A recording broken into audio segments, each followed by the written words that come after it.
Well, first of all, on behalf of the Asia Scotland Institute, I'd like to welcome people who may be watching this Zoom conversation with Vikram Singh Mehta, who is a member of our International Advisory Council at the Asia Scotland Institute. A very distinguished background.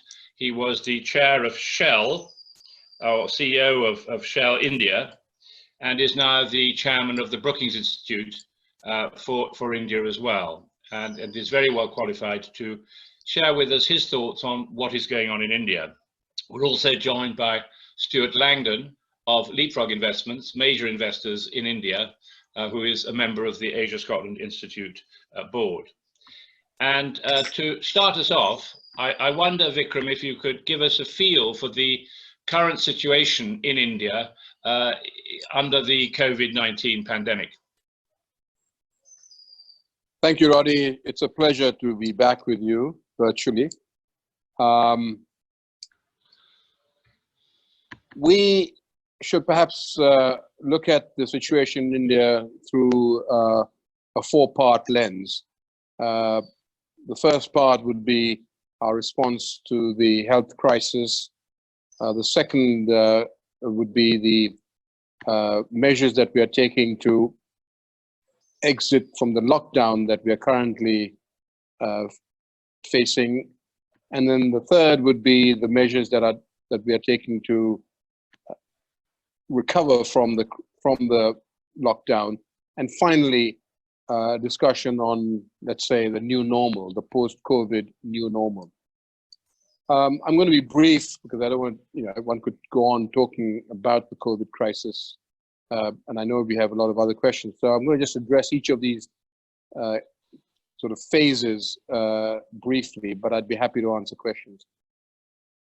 The first point to make is that we ended last year, the Indian economy ended last year in a very weak position. Growth had fallen to below 5%. Industrial production had dropped sharply. The banking, the financial sector was facing a crisis. So we entered 2020 with a weakening economy. COVID crisis really just knocked the props from under our economy, completely knocked the economic props from under our economy. And we are today in a lockdown to address this crisis.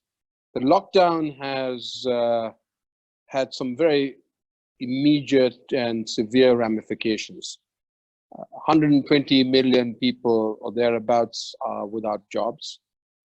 The 50 million of them are migrants who were caught unawares by the announcement of the lockdown and are struggling to go back to their homes in the villages. The informal sector, which is the sector that is not registered as part of the market economy, but which accounts for 60% of those employed, is facing a massive liquidity crisis. The agricultural sector was in the midst of harvesting the wheat crop, and they then faced a crisis because the supply chain, the logistic and transport infrastructure came to a standstill, and they were unable to actually harvest the wheat crop to the fullest extent. So all in all, we are now in the midst of a massive recession. Growth is certainly, I'd say, there's negative growth if I'm saying there's no growth if at all. The decision makers, the government is confronting a massive dilemma. Should they continue with the lockdown? Should they protect lives? Or should they now really address the issue of livelihoods? The debate is raging.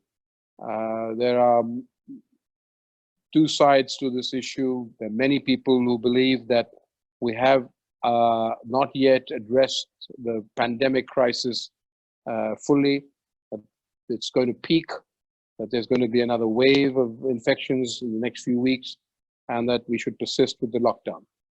There are a large number of people who believe that this lockdown is going to result in a cost that's going to be far in excess of anything that we might confront as a result of the health crisis. The consequence on the people, on jobs, on wages is going to be much greater than any price that we might pay for relaxing the lockdown. And so this debate is currently underway, and the government is easing up on the lockdown, but in a somewhat ad hoc manner. Different states in India have decided to address the issue differently, and there are the signals that are being passed on by the various government officials are not clear, and as a result of which the implementation on the ground of some of the measures that have been taken to ease up the lockdown have been, you might say, uneven and somewhat ad hoc. For example, the definition of what is essential, what are essential goods and therefore should be allowed, should be transported, and what are non-essentials and should not be transported is rather blurred and unclear. And that's leading to a lot of confusion on the ground. When we actually look at the third phase, that is the issue of the recovery, and we're now beginning to ask that question as well, as to what do we do post the lockdown. There is, of course, a huge uncertainty as to whether the economic recovery will be a V-shaped recovery, whether there be an elongated U, whether in fact it's going to be a W-shaped recovery. In other words, the recovery will then be arrested and we'll face another downturn and eventually, once the vaccine has been developed, once there is a therapeutic solution, we might then find ourselves on an upturn that is durable and enduring. So there is a lot of uncertainty as to what is going to be the shape of the recovery. In my personal view, what is now very clear is that it will not be a V-shaped recovery. The supply chain has been totally disrupted. Industry is, as I said, facing a massive liquidity crisis. Banks are not lending money to companies that are unable to provide a collateral. And so there's a big risk that the liquidity crisis might just morph into a solvency issue. There's also a challenge at the level of governance between the measures taken by the federal government and the manner in which it is implemented at the level of the state governments. So I think we cannot be certain about the shape of the recovery. More likely than not, given the measures that the government has taken, it will be an elongated U-shaped recovery. The measures that they've taken are both fiscal and monetary, but without going into too many details, they're nowhere close to the sort of measures that the US or the EU has taken, or Japan. We have pumped about 1% of our GDP into the economy, whereas, as you know, the US has added, approximately 10%, or maybe even more than that. And I'm told Japan has stimulated the economy to the extent of 20% of GDP. This issue, by the way, on whether the government should throw the kitchen sink at this crisis, or whether they should be more prudent, is occupying the minds of a lot of the economists. and more economists believe that India has been too cautious about the fiscal measures that they've taken. So anyway, that's the big question right now. So what will be the shape of the recovery? As I said, I think it's going to be a long while before we can see the Indian economy showing a healthy growth rate. Going beyond the recovery, of course, let me just touch upon some of the issues that, and we can discuss that in greater detail.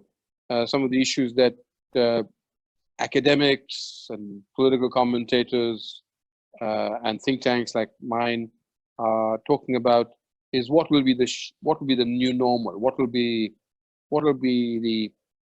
changes that we're going to see in India post-COVID? Now, there are many ways of responding to that question, and I could go on at length on that issue alone. But I think the 3 or 4 points I just put on the table right now, just for discussion, and as I say, we can talk more about other issues. One issue is will the whole will the entire sort of experience of COVID actually result in a tightening of government controls? Will we see a return or a partial return to the state-controlled permit Raj, era of the pre-1991 India? It's a question that gets raised because COVID has certainly concentrated power in the hands of the bureaucracy and the political class. And the question that we have to ask is this concentration of power going to change the nature of the relationship between the state and the market? So that's one question. A second question that we talk about is what will be India's role in the global geopolitical arena? Will India decouple itself from the international supply chain? Will it, in fact, look to reinforce those relationships and, in fact, and leverage leverage to its advantage the tensions between US and China?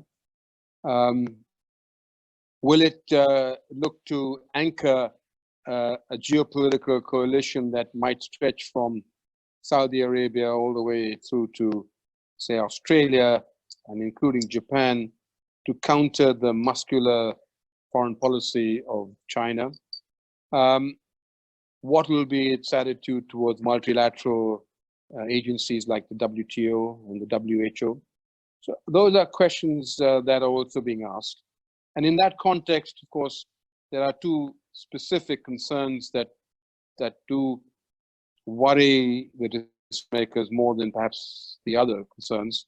I mean, these are more specific because they're more immediate to our polity. One is the impact of these geopolitical churnings on Pakistan, and will China actually exploit the weakness of Pakistan to secure a stronger foothold in this neighbor of ours, in this country? And the second is, what will be the impact of the crash in oil prices on the social and political situation in the Middle East? India imports 50% of its crude oil from the Gulf countries, from the Middle Eastern countries. Most of these countries are going to face a very severe budgetary challenge because of the crash in oil prices. Saudi Arabia, for example, requires a price of around $80 a barrel just to balance its books. Algeria requires a price of over $100 a barrel. And as you know, today the price of Brent crude is around $25, $26 a barrel. But what's the consequence on these countries of a tightening budgetary condition? What will be the consequences of on their political leadership, or of a situation where they have to retract or retrench on public expenditure, pull back on many of the subsidies that they offer their citizens? And how will this all impact the supply chain between these countries and India? So, as I said, we are heavily dependent on these countries for our crude oil. So those are some of the larger questions that that we are worried about. So let me just stop here, Roddy. Maybe I've taken a little bit more time than you had anticipated, but this is a broad overview of where India is right now. Well, thank you very much indeed, Vikram. We are somewhat reassured that Narendra Modi's son-in-law is our Chancellor of the Exchequer, and he's taken some fast moves. Not an Oxonian, I'm afraid, because he went to Trinity, Cambridge, but we'll forgive him that. Well, I'm pleased with that. But the other comments that you were making early on about the dilemma that governments face about when to open up and when not, of course, are exactly the challenges that we're facing in the United Kingdom, and it's the tensions between, for example, the administration in Washington and the governors in the different states in the United States. And therefore, this is a commonality of challenges that people are facing around the world. Our great concern about India and the Indian diaspora is that, as you've said, these migrant workers are going to suffer very significantly. And I wonder if now I could ask Stewart, because I know he has some questions for you, if he could put them to you now. Stewart. Thank you, Roddy. So, I mean, I think what's fantastic there, Vikram, is you've surmised the kind of COVID overlay on some of the challenges that India is facing very well. But I'm very interested in what you said at the beginning, which is that India already faced some pretty profound challenges even going into the COVID crisis. And it feels like we've kind of unplugged the computer, and now at some point we'll try and plug it back in, and we'll kind of see where India is at then. But I'm particularly interested in the point you made about the banking system, where, you know, we've had this issue with Yes Bank over the last 3 or 4 months. Before that, there was ILFS. And you could really see a pattern of more and more trouble in the Indian banking system.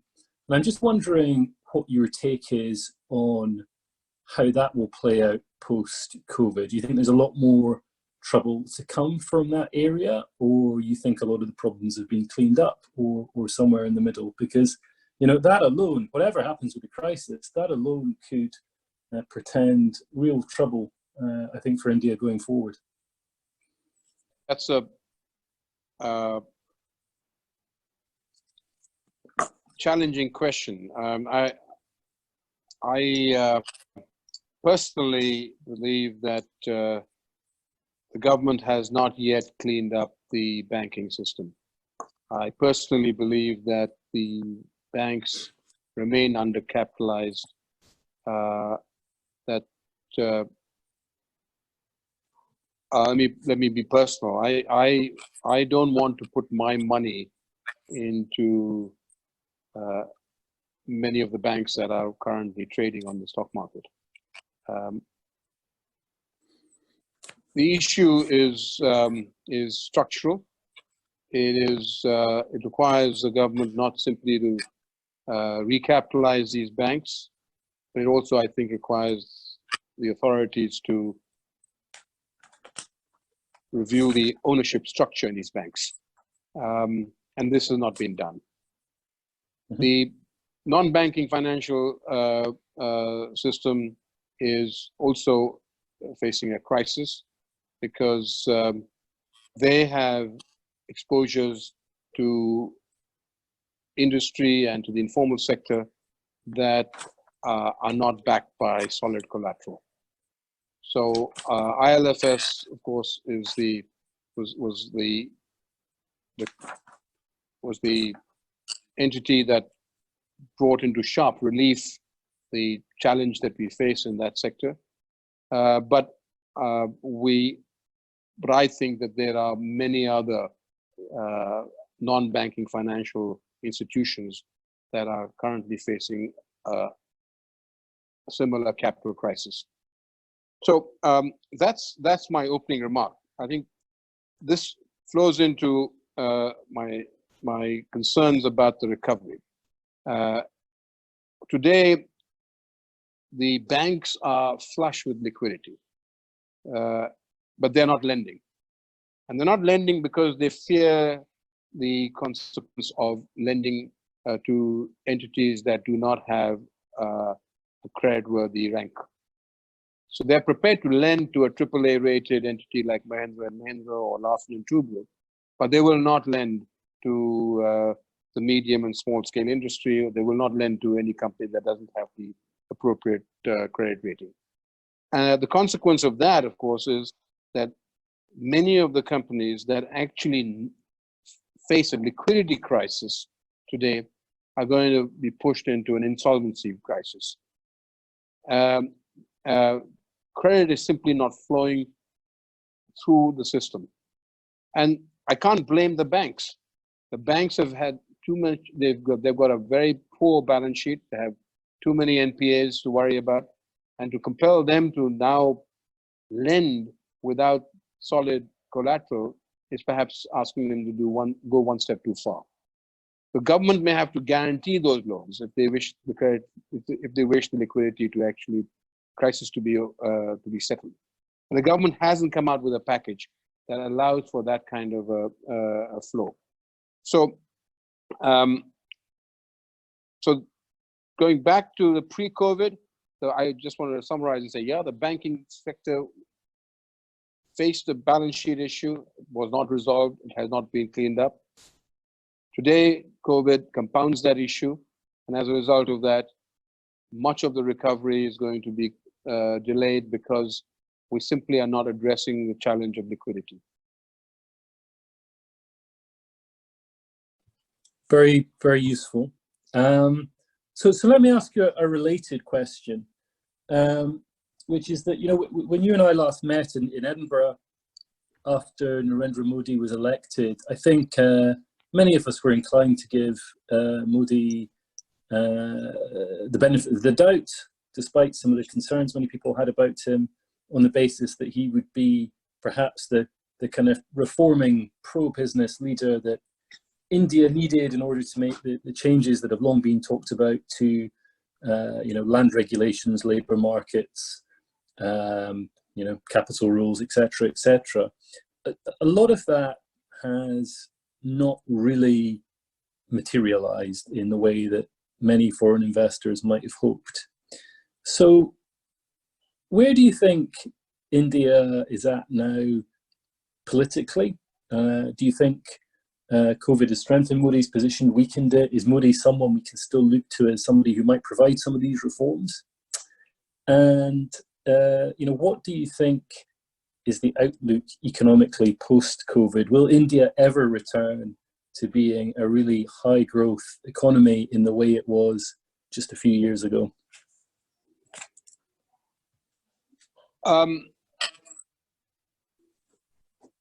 So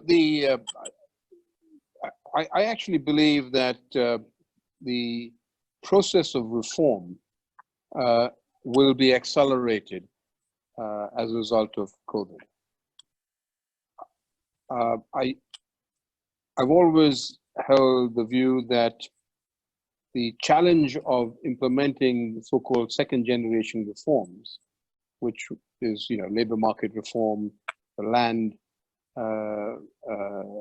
issues related to land acquisition, and of course the capital market. These second generation reforms were very much on the agenda, but were delayed really because of the politics of India. If you go through the first 5 years of Prime Minister Modi's tenure, you find that almost every year we had one election or the other, and you know, and we found that the challenge of implementing many of these reforms were thwarted in part because they could not be implemented without the partnership or the collaboration of the state governments. As you know, Stephen, we are a federal polity, and responsibility or power is shared between the central government and the state government. So Prime Minister Modi is a reformist, but he is also a pragmatic politician. And I think he always faced the challenge of, will he be political or will he be a reformist? And which of those two issues is he going to be prioritizing at any one particular point in time? I think in the first 4 or 5 years, it sort of, politics took front stage, and economic reforms didn't slip off the sort of agenda, but definitely did not get the sort of attention that it might have received if we had a different sort of political structure. COVID, I think, brings into sharp relief the importance of accelerating the process of reform. We cannot afford to have an economy that trundles along at 1 or 2% growth. We simply cannot. I mean, as I said in my opening remark, we have 130 million people without jobs right now. Okay. Now, that's the highest number that we've ever had. 27% unemployment is the highest that we've ever had. Okay. We have to recover. We have to somehow put the economy back on the rails. And we cannot put the economy back on the rails simply through public sector investment. We will need to encourage private sector investment. We will have to encourage or incentivize exports. And of course, we will have to bring demand back into the system. So government cannot on its own accelerate economic growth. And they have to provide a stimulus to both industry, private investment, and to the consumer. This is possible only if they actually address some of these issues that you and I are talking about. Okay, the state governments at their level have also, I think, now appreciated that this is a challenge that cannot be delayed further. So I might be proved totally wrong, and I may be seen as an optimist, but I actually believe that COVID will accelerate the trend towards second generation reforms. Will we ever return to a high growth economy? Here I'm cautious. Clearly we're not going to see growth this year. I think next year we're going to see perhaps some growth, maybe 3-4%. Optimistic for us to assume that we can get back into that 7-8% region next year, because industry is going to take a long while to recover. The supply chain is going to take a long while to get reconnected. There's many other issues that I think we will have to address. Some of them are non-economic. COVID has not just, it can be seen not just as an epidemic of a disease, of a virus. It also has introduced an epidemic of fear and uncertainty. It's going to change the way people behave. People are not going to just simply go back to the jobs that they held prior COVID, because they may have lost trust in the system. So it's going to be some time before I think we get back to the new norm, or before we get back to normalcy. And so against that backdrop, and the fact that some of the industries that really provided a stimulus to our growth, the service sector, for example, is going to be permanently scarred. I can't see us growing at more than 3.5 to 4% next year. So it's a number that I'm picking out of my hat. But what I really want to impress is going to be relatively low growth. 2020 onwards, we could get back to, let's say, a relatively high growth trajectory, but only if we're able to implement some of these reforms that we're talking about. If we're able to introduce a truly competitive economic investment environment, to be able to cut out some of the flab in our system, the high cost flab in our system, and make the exports competitive.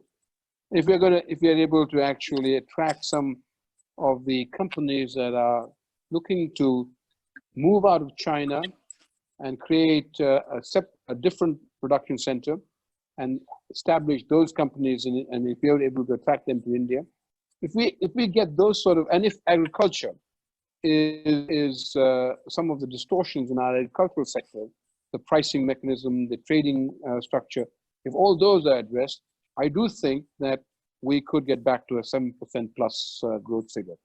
So in short, no growth this year, kind of low growth next year, and then there is a scenario that can see India reaching a 7% plus growth rate for 2022 onwards. Vikram, thank you very Roddy, much. I just wanted to, hang on a sec, Stuart, I just wanted to ask Doug if he'd like to come in, because I think he had a couple of questions, and we'll come back to you. Thank you. Thank you. Vikram, perhaps picking up on some of your points earlier, you mentioned sort of the possibility of a changing regional geopolitical situation, and you talked about the change in China's policy possibly in the region, and falling oil price, and Pakistan's position post-COVID, and you talked about the sort of failure of multilateral organizations. And I just wonder what your view would be about what the prognosis is in South Asia in that geopolitical situation. Well, the way we see it from India, Doug, I'm sure there are many people who don't see it the same way that I see it, but US-China relations are getting more and more polarized. We're going to see resurgence, you might say, of a technology Cold War between US and China, over and above the trade and other disputes that they've already sort of had. And this is going to lead to a situation where countries like India may well be asked to make a choice, choose whether they wish to be part of a coalition that counters the Chinese, or whether they wish to remain outside this conflict.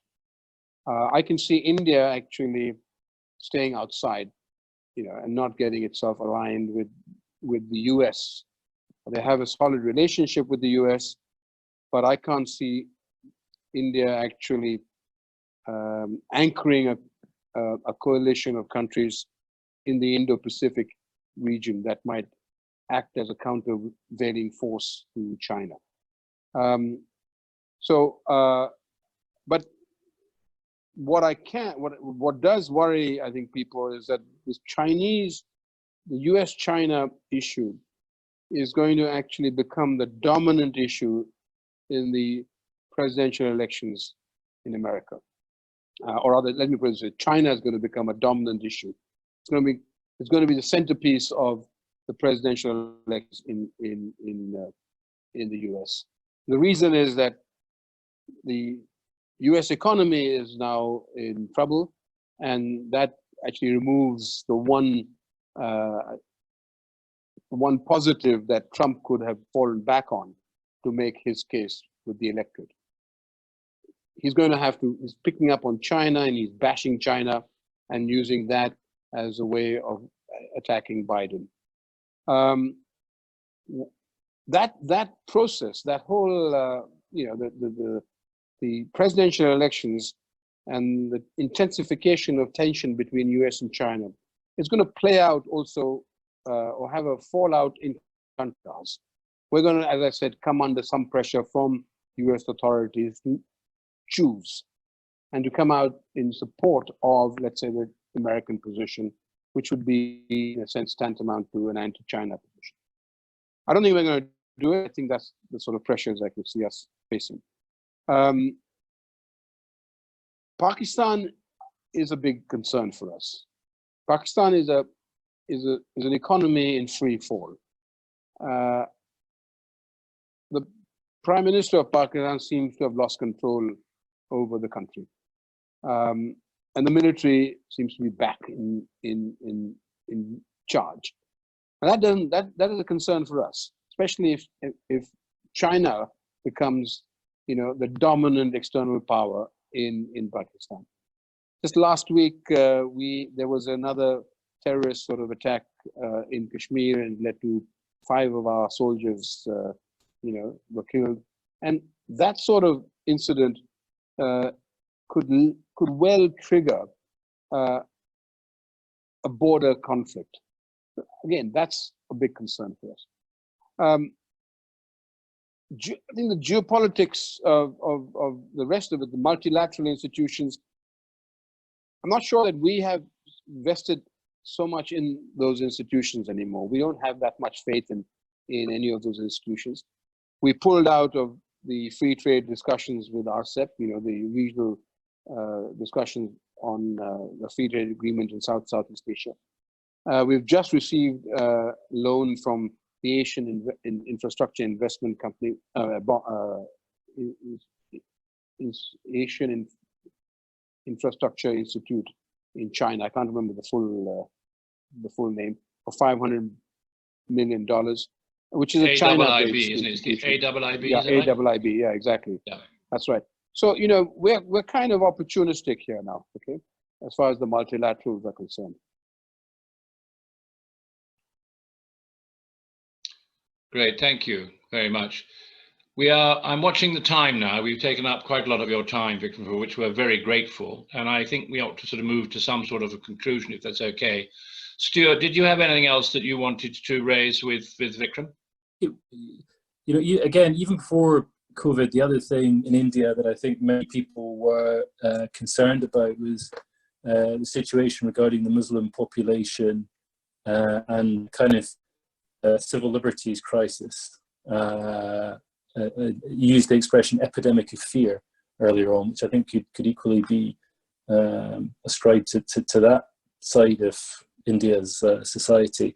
Would you be able to talk just for a minute or two about how you think, or where you think COVID leaves us on that issue of the government's relationship with the Muslim community?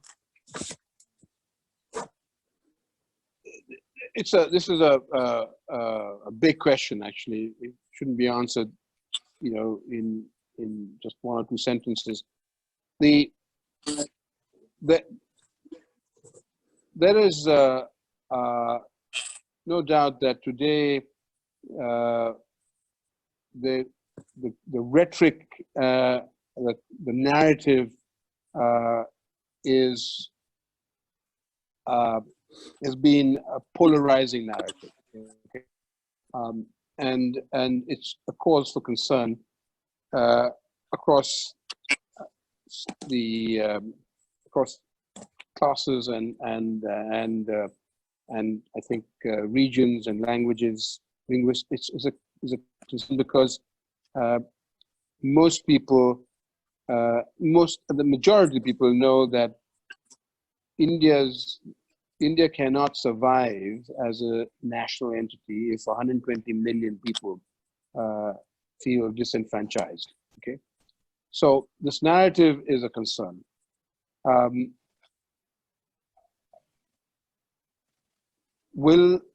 How do we address it? I don't have an answer other than to say that, again, maybe I'm optimistic.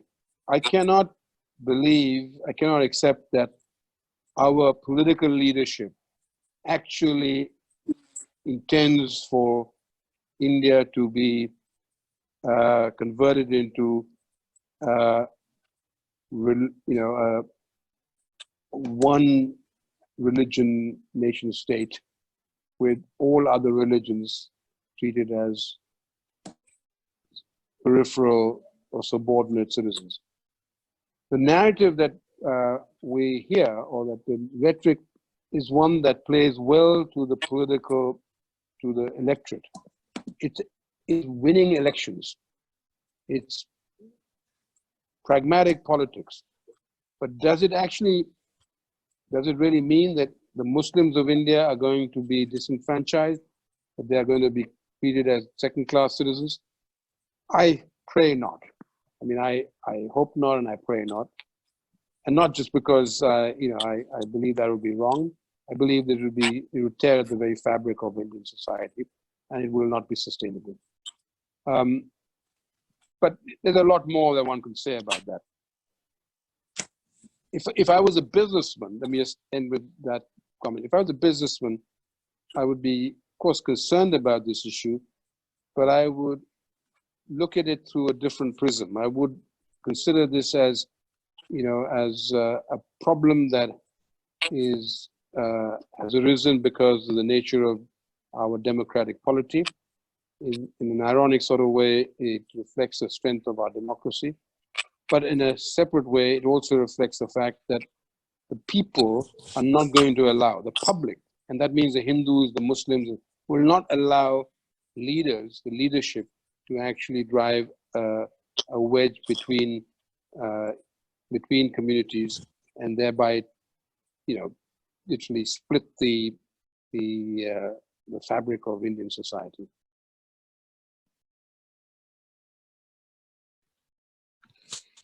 Okay, Stewart, thank you. Well, Vikram, I cannot thank you enough for giving up time at this busy and difficult moment with the pandemic affecting so many countries around the world.